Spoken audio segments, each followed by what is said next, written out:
G'day Internet, Kale from Veza here, taking you on a quick trip into the VezaVerse to talk about how identities get access to apps and data through your identity provider.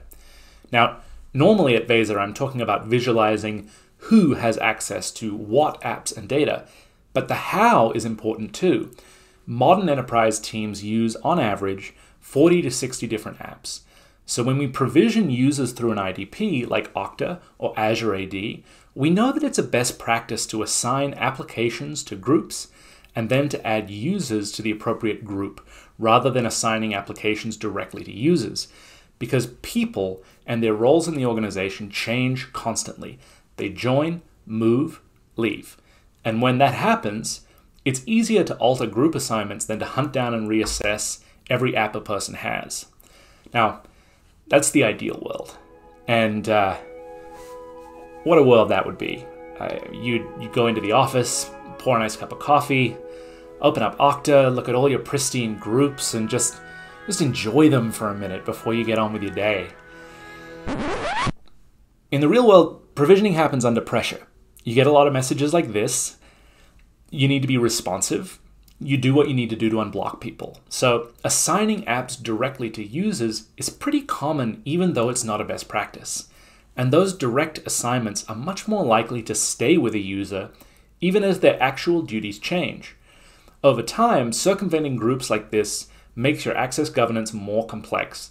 Plus, you're spending more money than you need to on licenses, and all those unneeded privileges create an increased risk of damage if one of your employees is hacked or compromised.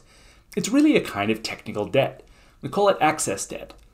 So how do we start paying it off? We really don't want to have to investigate every employee or every app one by one. I'm going to show you a query in Veza that can instantly isolate every direct app assignment in your IDP. We'll use Okta as an example, and we'll start with this basic query showing the relationship of Okta users to Okta apps. So this shows all of my users in Okta and how many apps they have access to. If I open up the advanced options here, I can select Exclude Entity Types and choose Okta Groups. Now, the query shows me only users with app assignments that don't come via groups. To get a big picture view, I can look at these results in the authorization graph. I can focus on any user and see their direct assignments, or on any app and see which users have direct access. This is great for a one-time cleanup, and to keep on top of this problem long-term, I can use the exact same query to drive an alert rule to create a ticket anytime there's new app access that circumvents groups. I can also build this into my access review workflows so that reviewers can give particular scrutiny to access that doesn't come via a group.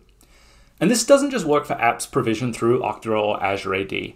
I can design similar queries to surface users directly attached to projects in Google Cloud instead of inheriting access from Google Groups, or AWS IAM users with direct access to S3 buckets. Those are just two examples.